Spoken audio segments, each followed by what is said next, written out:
Hi guys! So for today's vlog, nandito tayo ngayon sa Randy's Donuts. So first time natin itatry itong donut nila. And curious ako kung ano bang lasa nitong Randy's Donut na to. So tara guys, pasok na tayo sa loob. And let's order! Let's go! So ayan guys, ang daming choices ng mga donuts nila dito sa Randy's Donuts. By the way, this Randy's Donut is located here at Okada, Manila. So tara guys, pili na tayo kung anong donuts yung masarap na pwede natin try for the first time.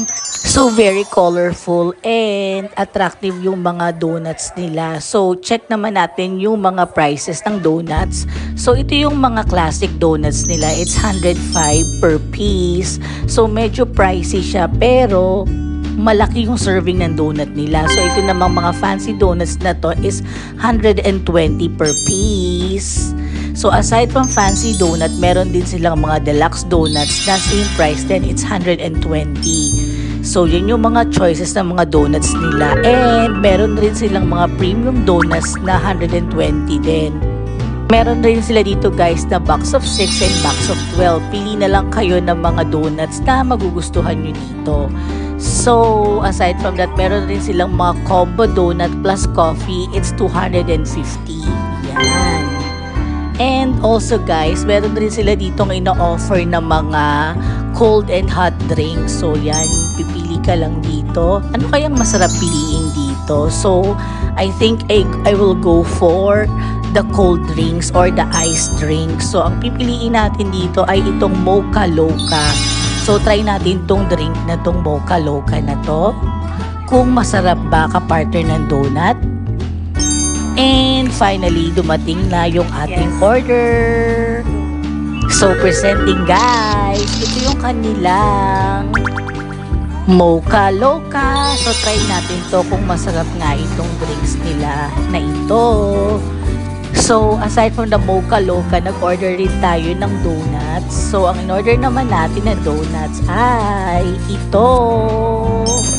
Yan, this is the M&M donut. Yan, and nag-order rin tayo ng isa for hubby. This is yung kanilang Choco Long John. So, ito yung name ng donut na ito. So, dalawa lang muna yung binili namin para matry.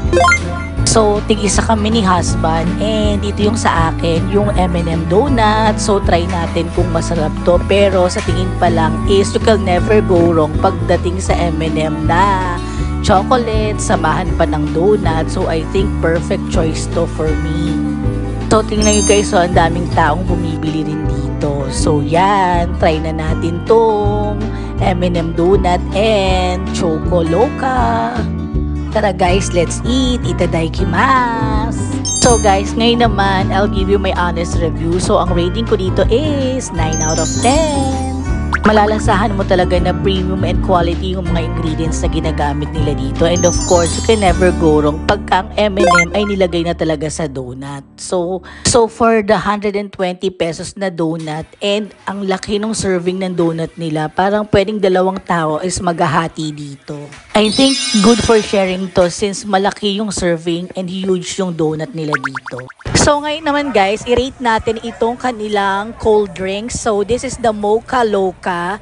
So ang rate ko dito ay 8 out of 10.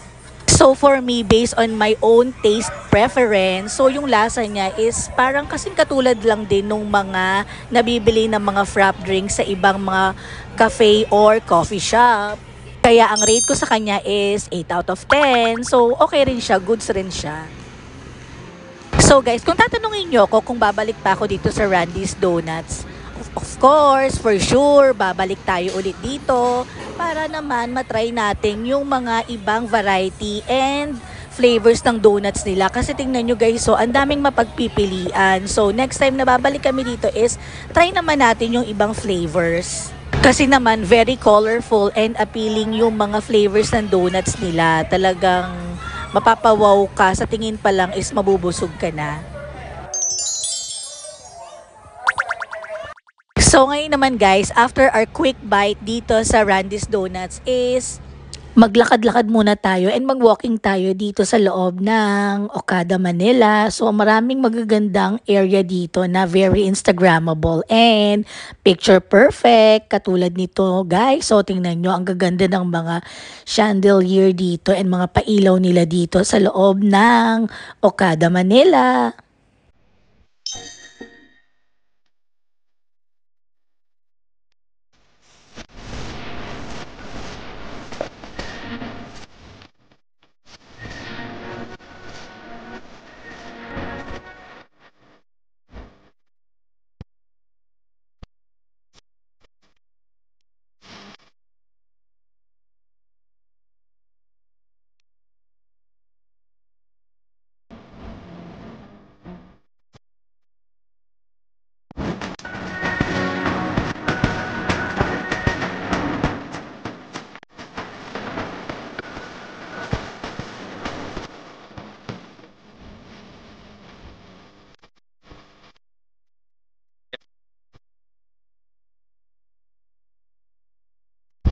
Ano?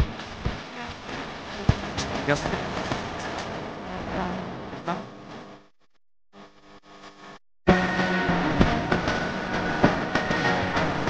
Thank you very much for watching. Subscribe to my channel, Froggy Bear Travel. Stay safe and healthy, everyone. Bye.